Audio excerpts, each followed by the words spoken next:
গোপনে আওয়ামী লীগ আতাত করে ডাকসু নির্বাচনে জয়লাভ করিয়ে দিয়েছে শিবিরের মির্জা আব্বাস। কেমন লাগছে? এই যে গোপনের আতাতগুলা কেমন লাগছে?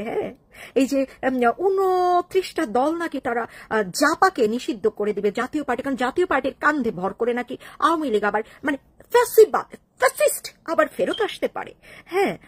তো বিএনপি সরি সাপের বিষ ধানের শীষ, আপনারা কি এখন দাড়িপাল্লাকে নিষিদ্ধ করতে যাচ্ছেন? আন্দোলনে নামবেন যে দাড়িপাল্লার কান্ধের উপর ভর করে আমরা কিন্তু আবার ফেরত চলে আসতেছি দেশে। ইয়া করে দেন, কি বলে, নিষিদ্ধ করে দেন, দাড়িপাল্লা নিষিদ্ধ। দাড়িপাল্লা নিষিদ্ধ, জাপা নিষিদ্ধ, তারপরে যে ধানের শীষের নিষিদ্ধের জন্য মানুষ লাইনে দাঁড়াইতেছে আর কি। সব দল নিষিদ্ধ করে ভাই কে থাকবেন বাংলাদেশে? সব নিষিদ্ধ। তাই আটক শুধু আপনারাই করতে পারেন, আর কেউ করতে পারে না। তো যাক, নিষিদ্ধ তাড়াতাড়ি করেন, আন্দোলনটা তাড়াতাড়ি শুরু করেন, না হলে কিন্তু এই যে ফেব্রুয়ারিতেও কিন্তু আমরা আতাত করে ফেলবো, বুঝাইতে পারছি? তখন কিন্তু তাহলে জয়টা কার হবে বুঝে নেন। কার কান্ধের উপর ভর করে আমরা ফেরত আসতেছি বুঝে নেন, ধারণা করে নেন। তারা যদি আমাদের দলের ভিতর হেলমেট পরে লুঙ্গির নিচে লুকিয়ে থাকতে পারে, আমরা কেন তাদের মধ্যে লুকিয়ে থাকতে পারবো না? এটা তো কোনো ব্যাপার না, তাই না? আমরা তো আসলে একই দেশের নাগরিক, তাই না? তারা যেই মেটিকুলাস ডিজাইনটি করেছে, আমরা সেই মেটিকুলাস ডিজাইনটি করলে বুঝি দোষের? কেন দোষের? ধরেই নেন আমরা আসলে জামাত শিবিরের কাঁধের উপর ভর করে আমরা দেশে ফেরত আসবো। তারপরও ধানের শীর্ষে তো আমরা গদি দেব না, না, না, না, আমরা সবাই রাজা, বুঝছেন? ধানের শীষ মির্জা আব্বাস সাহেব।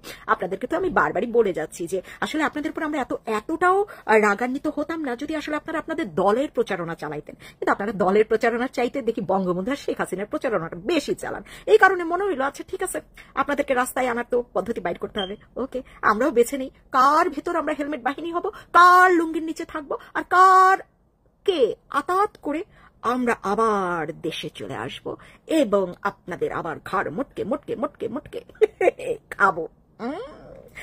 বুঝতে পেরেছেন? যাক, বুঝেই যখন ফেলেছেন। ছাত্রলীগের ভোটগুলা গেল কই, সেই রকমই। তারপরে দেখবেন ফেব্রুয়ারিতে নির্বাচনের পরও আপনারা এমন শক খাবেন আওয়ামী লীগের ভোটগুলা গেল কই। এই চিন্তা যদি দুশ্চিন্তায় না থাকতে চান, হয় আওয়ামী লীগরে আপনারাই সরকারকে বলে ফেরত নিয়ে চলে আসেন, যেন আওয়ামী লীগ নিজেই ইলেকশন করতে পারে এবং আপনারা আওয়ামী লীগকে হারাইতে পারেন। আর নইলে আওয়ামী লীগ যে কারো কান্ধে ভর দিয়ে যদি আসে, অবশ্যই জিতবে তো জিতবেই, আপনাদেরও কিন্তু গদিটা হবে না, আপনারাও সেই লেভেলের হারা হারবেন। বুঝাইতে পারছি? সো আওয়ামী লীগকে কারোর সাথে আতাত করার সুযোগ দেন না। আওয়ামী লীগ যেন একলাই একটি রাজনৈতিক দল হিসেবে নির্বাচন করতে পারে, সেই সুযোগটি আপনারা করে দেন। নইলে কিন্তু মারামারি, কাটাকাটি, পাথর ঠাতলায় কোনো কিছু দিয়ে আমরা কাদের সাথে আতাত করতে যাচ্ছি বা করেছি খুঁজেও বের করতে পারবেন না, তাই না? এইরকমই এখন হচ্ছে রাজনীতির খেলা চলছে, আর আপনারা খেলতে থাকেন শেখ হাসিনার বঙ্গবন্ধুর ভাষণ খেলা। আমরা এইসব ভাষণ মার্কা খেলা খেলে দেখেন তো, এই যে আওয়ামী লীগের এত কর্মী বা এই যে ছাত্রলীগের এত কর্মী, এরা একবারও আপনাদের নিয়ে কোনো প্রচার প্রচারণা চালায়, আপনাদের নেতা নিয়ে কোনো কথা বলে, আপনাদের কে কি করছে না করছে সময় আছে? আমরা আপনাদের প্রচার করতে ব্যস্ত থাকি না, আপনারা যত আমাদের প্রচার করেন। এখন এই ফেব্রুয়ারি পর্যন্ত আপনাদের ঘুম হারাম হয়ে যাবে আওয়ামী লীগ কাদের আতাত করে ফিরে আসতেছে, কাদের কান্ধে ভর দিয়ে ফিরে আসতেছে, এটা চিন্তা করতে করতে আপনাদের ফেব্রুয়ারি মাস চলে আসবে, আপনারা বেরও করতে পারবেন না, বুঝছেন? এটা হচ্ছে রাজনীতি, ঠিক আছে?